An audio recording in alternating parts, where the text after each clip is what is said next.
It is a tense winter in Imperial Japan during the year 2001. Upon the borders of the island nation are the front lines to a devastating war of attrition against an extraterrestrial force. Yet under the stalwart surface of this embattled country, the rumblings of a disillusioned military have long since begun to boil over. Since 1973, a decades-long war had been steadily burning across the Eurasian mainland. Humanity found itself fighting against an extraterrestrial threat that would come to be designated as the Beta. Their ability to negate humanity's air power rendered the use of aircraft nearly obsolete, resulting in the development of revolutionary tactical surface fighter technology. In spite of such advances, the endless swarms of humanity's new foe would eventually overwhelm the countries of Europe and Asia. By 1998, Allied forces under the jurisdiction of the United Nations were driven back to the Korean Peninsula, with the Beta establishing their 20th hive at Chirwan. It was projected that mainland Asia would fall within the year. Attempting to preserve their military resources, UN Command ordered the evacuation of all military personnel and hardware from the mainland. But the general in charge of the Imperial Japanese forces, General Ayamine Shukaku, recognized that his orders would cause their forces to abandon a countless number of civilian lives. Rather than retreat, the general ordered all military forces under his command to fight a defensive action, while thousands of civilians were successfully evacuated. His actions resulted in heavy casualties and the loss of much-needed equipment and manpower. Warfighting efforts against the Beta would be severely hampered within the region in the near future. As a result, the UN demanded that Ayamine be held accountable by his government, and the Japanese Empire acquiesced. General Ayamine Shukaku was tried, sentenced, and executed. Despite this, members of the military who participated in the battle remained highly supportive of their general until the very end. The most staunch of these subordinates was a young officer by the name of Sagiri Naoya. Regardless of whether such justice was warranted, Korea was lost. Within months, the Beta would make landfall in Kyushu. Japan would become a desperate battleground, one which saw the eventual withdrawal of U.S. troops, a clear violation of the U.S.-Japan Security Treaty which had been in place since World War II. By 1999, half of Japan had fallen to the Beta threat. Hives were established at Satogashima and Yokohama. It was at this time that, with the aid of Kosian allies and American forces once more, the UN launched Operation Lucifer, a large-scale counterattack to capture the hive at Yokohama and drive the Beta off of Honshu. This was accomplished at a great loss of life, and the operation only succeeded when US orbital forces dropped 2 experimental weapons of mass destruction on Japanese soil. The Beta were obliterated, and the Imperial forces on the ground were left horrified that such weapons were unleashed to save their country. Present for the operation was Sagiri Naoya, who witnessed the bombing firsthand. Designated as G-bombs, the use of these destructive weapons would serve to create a rift between Japanese forces and their US and UN counterparts. Operation Lucifer was notorious for its troubled and divisive chain of command, with every stage of strategic planning hampered by the contentious political forces behind each participant nation. However, because of the success of the operation, UN forces were able to establish an increased presence within Japan by building the Yokohama base on top of the former Beta hive. It wasn't long until the US itself began exerting influence in the region as well. 2 years later, a seemingly routine evacuation of civilians from an erupting volcano ends with the imperial government forcibly removing Japanese citizens from their homes. They are placed into poorly maintained refugee camps near the capital of Tokyo. Japan's civilian legislature, the Imperial Diet, had grown unpopular for their increasing reliance on foreign resources and their inability to provide for the weary Japanese people. Once more, it was Sagiri, now a captain, who witnesses his government's disregard for the civilian population. This would serve as the straw to break the camel's back.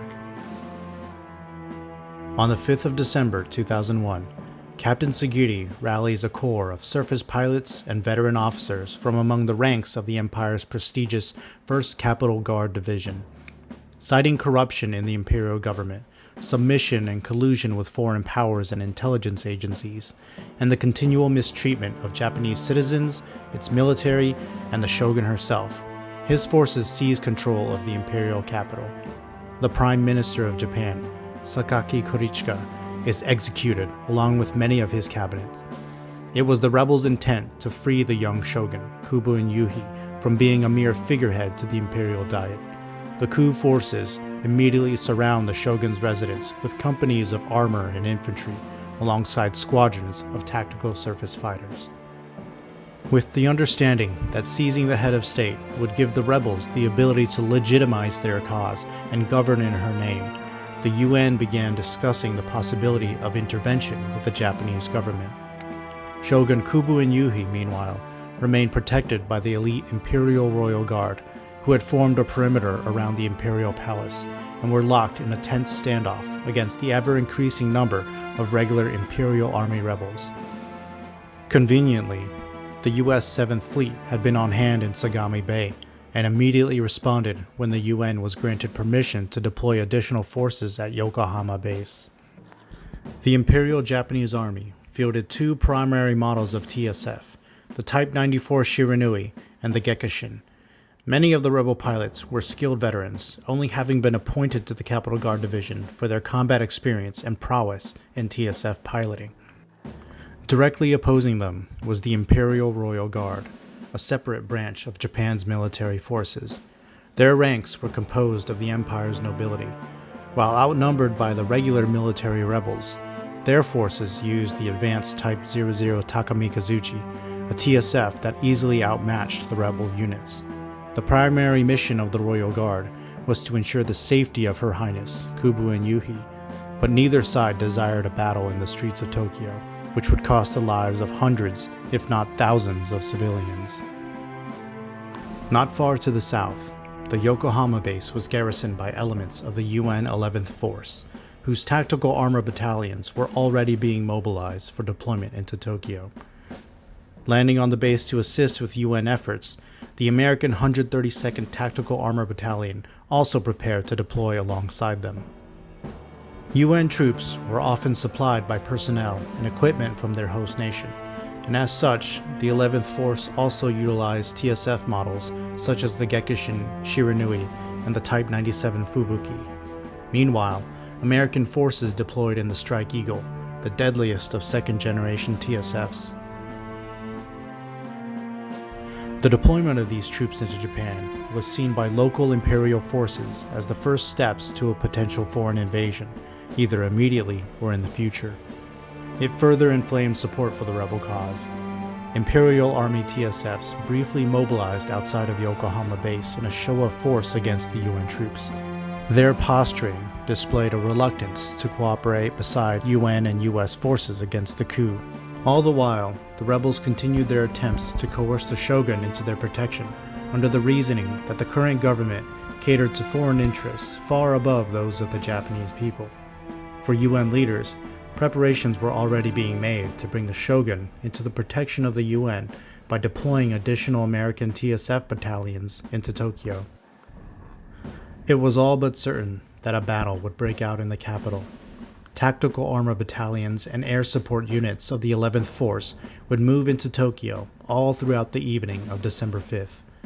Given the need for troops, the UN also mobilized a unit of surface pilot trainees, the 207th Flight, and deployed them far to the rear at Togoshima Fortress in a support role. Accompanying them would be a small unit of Imperial Royal Guards, the 19th Independent Flight, under Lieutenant Tsukuyomi Mana. Their objective was to protect the seasonal estate of the shogun's family in the Hakone region, a simple mission for a unit primarily composed of cadets. By the time the 207th arrived at Togoshima, a lone rebel soldier had opened fire upon the Royal Guard in Tokyo. Despite Captain Sagiri's calls for a ceasefire, intense fighting quickly consumed the capital city, resulting in unwanted collateral damage to the civilian populace. Even as US and UN forces arrived to reinforce the Royal Guard, the shogun herself had long since decided to flee from the capital via underground rail. For the sake of drawing the fighting away from the city, she ordered the Ministry of Intelligence to leak information of her escape to Captain Sagiri. Learning this, Sagiri left behind a token force to keep the UN troops in check, while the majority of rebel forces retreated from Tokyo to pursue the now fleeing head of state. At Tokushima, meanwhile, unbeknownst to the public and the rebels, a body double for the shogun was currently serving among the UN forces, embedded in the 207th flight. Holding a defensive formation in their Type 97 Fubukis, the surface pilot cadets were surprised to suddenly see the shogun herself emerge from the fortress. Having traversed by underground rail, the head of state and her body double were now conveniently in one location. Her safety could now be guaranteed by the UN. This was hardly coincidence, as it was more likely the original intent of Ministry of Intelligence operatives, as well as leaders within the UN 11th Force. Unfortunately, the main rebel forces which had left the capital now converged at the IJF's Atsugi base, which stood between the 207th and Yokohama base. Deployed to lead the fighting away from the city, and now caused Sagiri's forces to block the UN's primary route to safety. Before long, Atsugi-based defenses were overwhelmed and communication was lost. As evidenced by the defection of the 671st Airlift Group, it is likely that the vast majority of Imperial personnel in the base willingly joined the rebel cause. However, at least 3 tactical armor squadrons from Atsugi base remained to assist the 207th. They took up defensive positions around both Mount Myojigatake and the ruins of Odawara City. Imperial rebels wasted no time in identifying the shogun's location, deploying squadrons from the 1st Tactical Armor Regiment in order to intercept the UN escorts. They were assisted by other rebelling units that had managed to converge on Atsugi base as well. This vanguard was commanded from the rear by Lieutenant Komaki Sayako, second in command of the rebel forces. A veteran from the 1998 Beta invasion, who had also served with distinction at Sarogashima, Komaki was not an officer to be underestimated. By the time the 207th Flight had finished planning their escape route, the rebels had already engaged the Imperial forces defending at Myojigatake. Despite both forces using the same models of Shiranuis and Gekishins, the Imperial Armies 604th and 602nd were overwhelmed and destroyed by the superior rebel pilots. The UN escort flight took the shogun into the cockpit of one of their TSFs. Their plan was to escape to the south and link up with the UN 11th Fleet, which would safely ferry them back to the Yokohama base. With the enemy advancing from their east, the direct route overland was no longer accessible, and having decimated the Imperial Army defenders, rebel forces were proceeding to split into 2 echelons in order to circumvent the battered 605th. This was an attempt to cut off all escape routes of the 207th. As the shogun and her escort moved south into the Izu Peninsula, additional US and UN forces were deployed to link up with them and cover their retreat. The escort unit would be hampered by a considerable decrease in speed, however, as TSFs conducting combat maneuvers were extremely dangerous to passengers who lacked the proper piloting gear, which the shogun did not have. As the 605th Squadron was gradually destroyed, the rebel forces continued to receive reinforcements, allowing their second echelon to divide even further and create a third. Both the rebel first and second echelons were tasked with outflanking the UN escort in a pincer movement, while the third echelon would pursue them directly. They would soon be running into stiff resistance, however. From the southern end of the peninsula, American forces under the command of Major Alfred Walken were quickly deploying to assist. The U.S. 108th Tactical Armor Battalion would attempt to push north and link up with whatever remained of the IJA's 605th, while Major Walken's 66th Tactical Armor Battalion would fall in line with the UN escort. At the south, the U.S. 174th would secure a vital pass to prevent the rebel encirclement, and the UN 209th would defend the evacuation point at the Shimoda ruins. All the while, the UN Special Task Force A-01's 9th Squadron under Captain Isumi Michiru was deployed in secret to intercept rebel reinforcements attempting to enter the peninsula from Atsugi base to the north.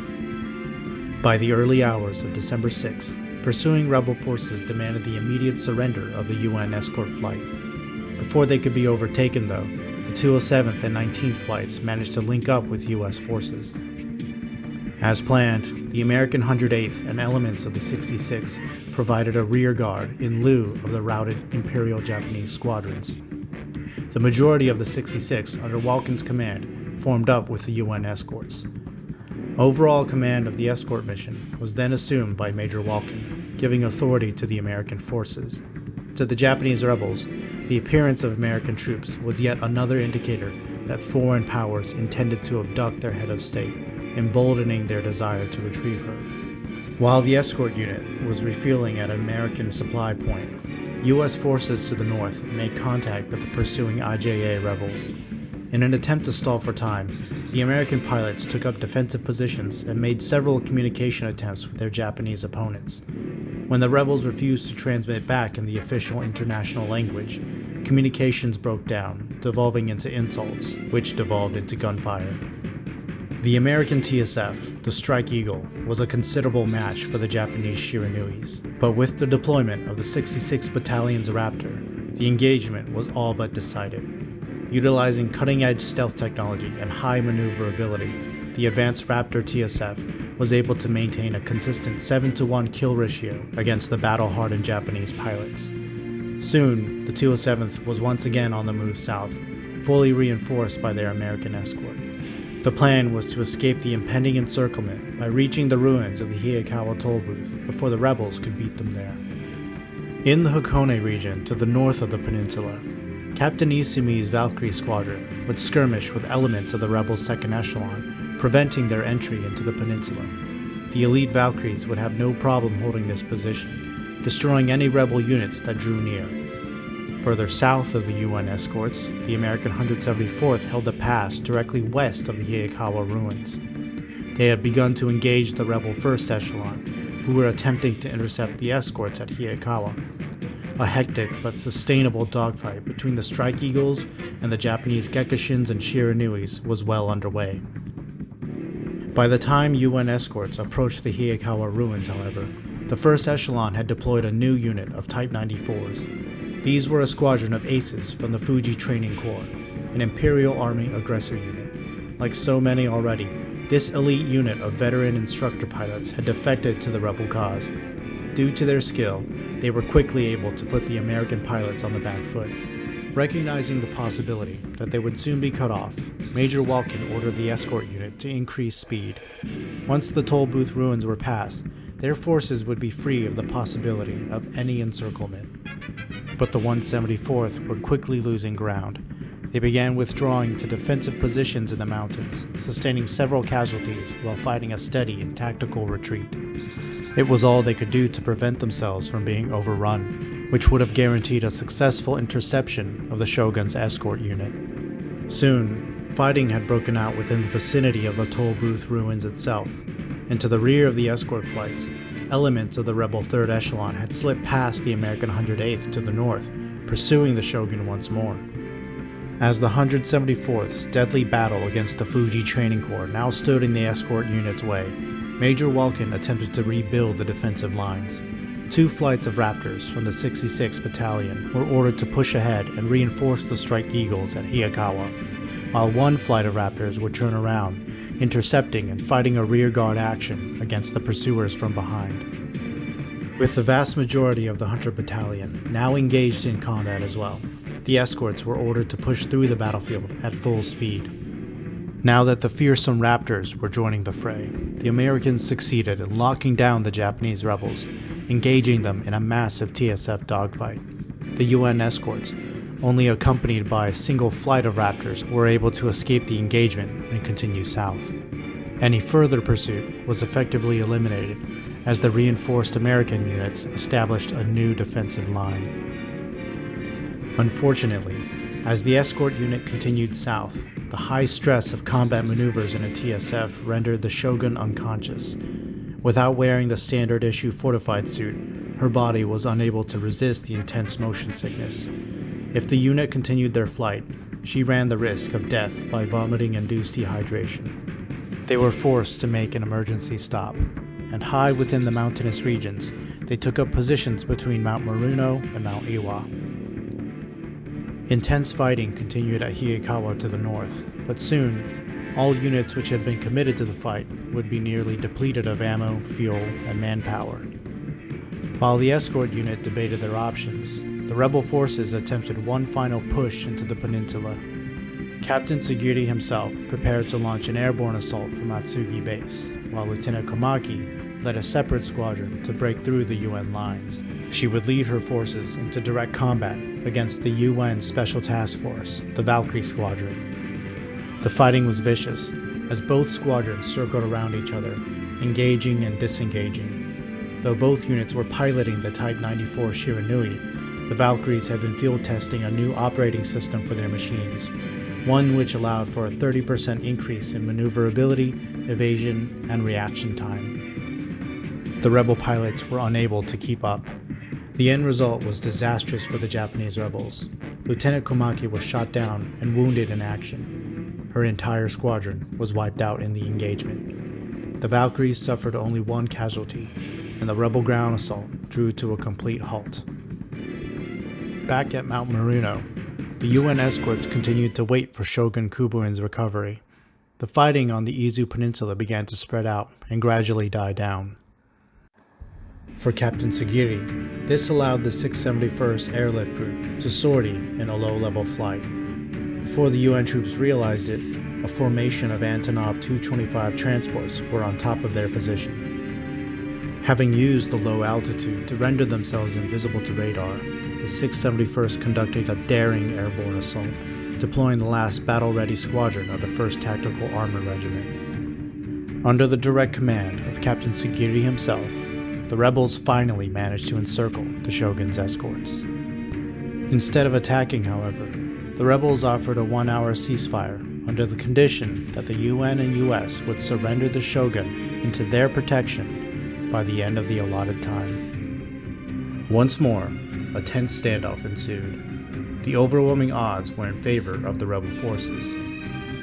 While the Shogun was willing to personally open negotiations with Captain Sagiri, she was dissuaded at the urging of her subordinates. But due to the actions of the Imperial Ministry of Intelligence, the escort flight still had one card left to play. The Shogun's body double, a surface pilot among the 207th, had been present and was capable of trading places with the Shogun herself. The decoy would be able to conduct negotiations, while the true head of state could secretly board a Royal Guard TSF and escape. Accepting the Gambit as their last and best tactical option, Major Walken organized the unit of American, UN, and Japanese forces into a plan to break out of the encirclement. 3 of the 4 American pilots would take up positions on both Mount Maruno and Mount Iwa, using their undetectable TSFs to provide sniper cover. The Major himself would accompany the 207th flight, while 3 of the Royal Guard observers would remain to the rear and keep the Shogun concealed within their Takamikazuchis. The UN TSF, which had originally been carrying the Shogun for most of the mission, would switch to carrying the decoy, who would then meet with Captain Sagiri and grant him an audience with the head of state. Accompanying the decoy would be Lieutenant Tsukuyomi, the Royal Guard flight commander, also piloting an advanced Type 00. The initial hope was that negotiations would stall the rebels for 20 minutes, allowing for reinforcements to arrive. Failing that, the UN and US units would attempt a breakthrough, using the decoy to draw the attention of the rebel TSFs, while the Royal Guard escaped with a real Shogun. By the end of the ceasefire, deliberations began between Captain Sagiri and the Royal Guard, and both sides agreed to finally meet. The talks began in earnest, and surprisingly, the parley alone developed well enough to bring Captain Sagiri close to an actual cessation of hostilities. Suddenly, Hunter II fired at the peace talks against orders. For reasons unknown, the US forces present suffered a breakdown in their chain of command. While Major Walken tried to ascertain the situation and regain control of his unit, the rebels concluded that they had been betrayed by the Americans and their own Shogun as well. Fighting immediately broke out as rebel forces closed in on the outnumbered escorts. In accordance with their plan, the 207th fell back toward Mount Maruno in order to defend the decoy and draw the enemy away from the real shogun. Covering the 207th's retreat, the Raptors of the 66th began to suffer losses, taking down a number of Shiranuis along the way. In the middle of a hectic dogfight, Major Walken was killed while attempting to determine why members of his unit had opened fire to begin with. As the situation rapidly fell apart, all 4 of the American pilots were killed in action, but the Royal Guard units carrying the Shogun were successfully able to escape. Meanwhile, a vicious and senseless dogfight continued around Mount Maruno. Rebel forces continued to close in, ignoring the escaping Royal Guards in their attempts to kill the UN troops. Only 2 members of the 207th possessed significant piloting experience, but they firmly resisted the rebel pilots, while the heaviest of the fighting was left to Lieutenant Tsukuyomi. It is likely that without her advanced Takamikazuchi, the engagement would have proven disastrous for the UN forces. In spite of the ferocity of the battle, the 207th were able to hold their position without losses, though several units were damaged. Captain Sugiri engaged the Takamikazuchi with his Type 94, fighting with suicidal intent. His skills were on par with Lieutenant Tsukuyomi, but eventually he was outmatched by the talented Royal Guard surface pilot. Sugiri was killed in action, and with his death, further resistance from the rebels faded. It had become clear to them that their cause had run its course, and the remaining IJF rebels allowed the UN forces to leave. Hearing news of Sugiri's death, rebel forces on the Izu Peninsula, at Atsugi Base, and in the imperial capital surrendered unconditionally. The shogun would continue and reach Shirahama Beach, making the rendezvous with the 11th Fleet. Under the UN's protection, she would be able to safely return to the imperial government. It was notable that while American forces played a crucial role during the operation, in the end, they weren't the ones who delivered the Japanese head of state back to her rightful position. That responsibility had been accomplished by both the UN and the Imperial Royal Guard. Both the UN 207th and the IRG 19th had been comprised entirely of Japanese personnel. Even so, the sacrifices of Major Walken and many American service members paved the way for their victory as well. This conflict would later become known as the 12-5 incident, a critical moment in which the Far Eastern Front was in danger of collapsing from within. Both during and after the conflict, the IJF leveled claims that the entire event had been orchestrated by the CIA in order to force a U.S. intervention. Evidence of this came from the capture of rebel soldiers who had opened fire on the Royal Guard at the start of the conflict, with interrogations having revealed that combat hypnosis had been the cause of their actions. Rumors suggest that this is also the reason why U.S. forces mysteriously opened fire during the otherwise successful negotiations at Mount Maruno. In the aftermath, the U.S. was in far less of a position to exert influence over the Japanese. Surprisingly, this development improved relations between the two countries, as American companies and politicians were further inclined to cooperate through the UN, as opposed to attempting indirect control of Japan altogether. The Imperial Japanese suffered an extensive loss of life and military hardware, as well as the death of a good majority of the government's civilian cabinet. With 2 beta hives still threatening their shores, the Japanese could ill afford to fight amongst themselves and lose veteran surface pilots. Increased powers were given to the office of the shogunate, and an entirely new cabinet was installed to support her. The rebels themselves had either been killed during the fighting or imprisoned after surrendering. It is believed that, much like the CIA, the Imperial Ministry of Intelligence played a hand in inciting the revolt so as to draw out nationalist elements within the military and have them eliminated. Ironically, Captain Sugiri's goal of compelling the shogun to be more than a figurehead had met with a degree of success, even with his death. Yet overall, the organization that stood the most to gain from the 12-5 incident had been the United Nations. The UN leaders in Japan took full advantage of the situation to leverage the chaos of the coup to their own gain. With an entirely new imperial cabinet, as well as the removal of its uncooperative, nationalistic soldiers, the empowered shogunate was more than willing to assist the leadership of the UN 11th Force. Further research and operations against the Beto would see increased support. American resources would continue to arrive at the Yokohama base as well, and plans for future operations against humanity's true threat could now readily be enacted.